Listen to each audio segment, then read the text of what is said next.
I harassed a girl in high school and it haunts me every day. I was 17. She was 18. We were in the stairwell of her apartment building, the acrid smell of marijuana lingering in the air. The world was hazy, my judgment clouded. I leaned in for a kiss, thinking of the times we'd shared before. But this time, she said no. I should have stopped. I should have listened.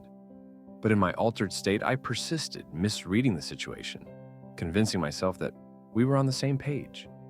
We weren't. As I left, we hugged. I touched her inappropriately. She didn't stop me, but her silence wasn't consent. It was fear, discomfort, confusion, emotions I failed to recognize in my intoxicated state.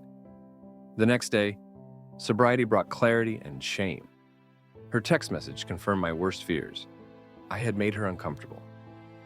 I apologized quickly, desperately, but words couldn't undo my actions. The fallout was swift. Our friends distanced themselves from me. One tried to rationalize it. Sometimes you can't avoid making someone uncomfortable. But I knew better.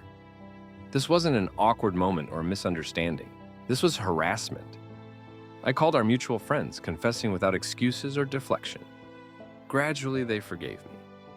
By the end of the school year, we were taking group photos together, the incident seemingly behind us. But it wasn't behind me. It never will be. Years have passed, and the weight of that day grows heavier. I find myself obsessively researching online, trying to understand the gravity of my actions, seeking answers that don't exist. I imagine the disgust my loved ones would feel if they knew. I wonder how often she relives that day, how it shaped her views on trust, on men, on herself. Recently, she unfollowed me on social media, a small action that reopened a wound I thought had healed. It was a stark reminder that while I carry the guilt, she carries the trauma. I'm left grappling with questions that have no easy answers. How do we reconcile the person we were with the person we've become? Can a single moment of poor judgment define us forever? How do we make amends for actions that can't be undone? I know I'm not alone in carrying this kind of regret. High school is a time of mistakes, of learning, of pushing boundaries. But some boundaries should never be pushed. Some lessons come at too high a cost, not for the perpetrator, but for the victim. As society grapples with issues of consent and accountability, stories like mine serve as a painful reminder of the long-lasting impact of our actions. It's not enough to say, I was young or I was high. We must do better. We must teach better. We must be better. To the girl in the stairwell, I'm sorry those words feel inadequate, but they're all I have. I hope you've healed. I hope you're thriving. I hope that one day, the memory of me fades into insignificance. And to anyone reading this, remember that our actions have consequences that extend far beyond the moment. Be kind. Be respectful.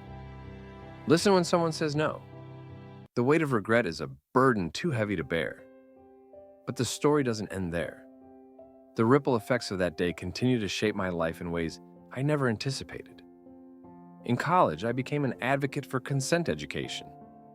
I joined student groups focused on preventing sexual assault and harassment.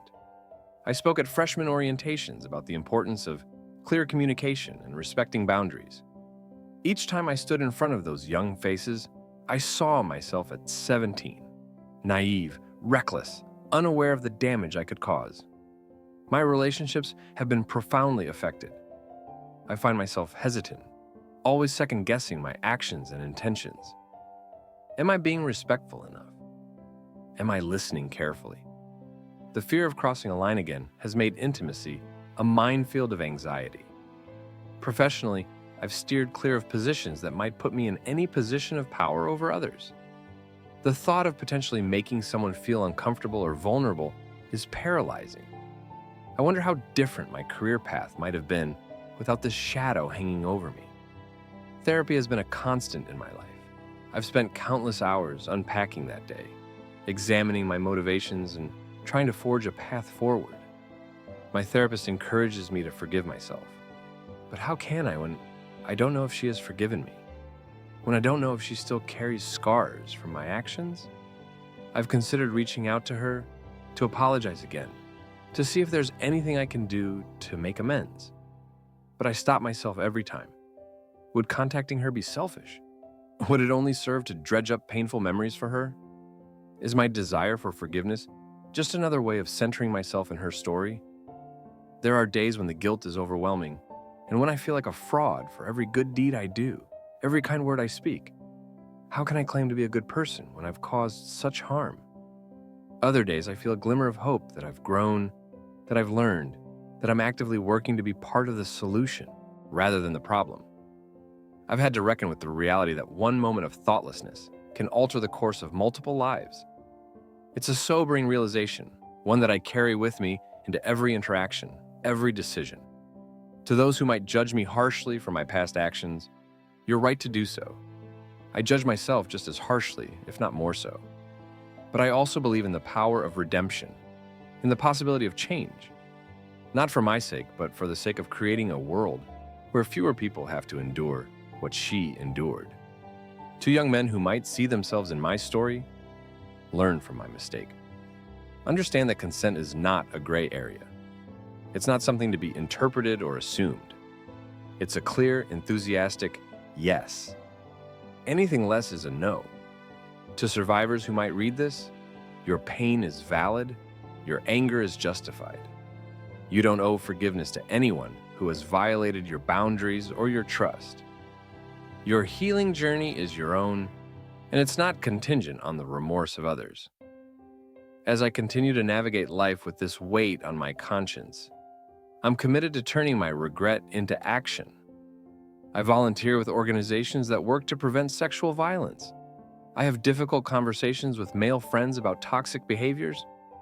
I strive to be the kind of person who makes the world a little safer, a little kinder, a little more respectful.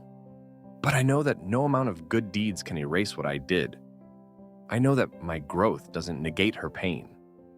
I know that this story isn't about my redemption.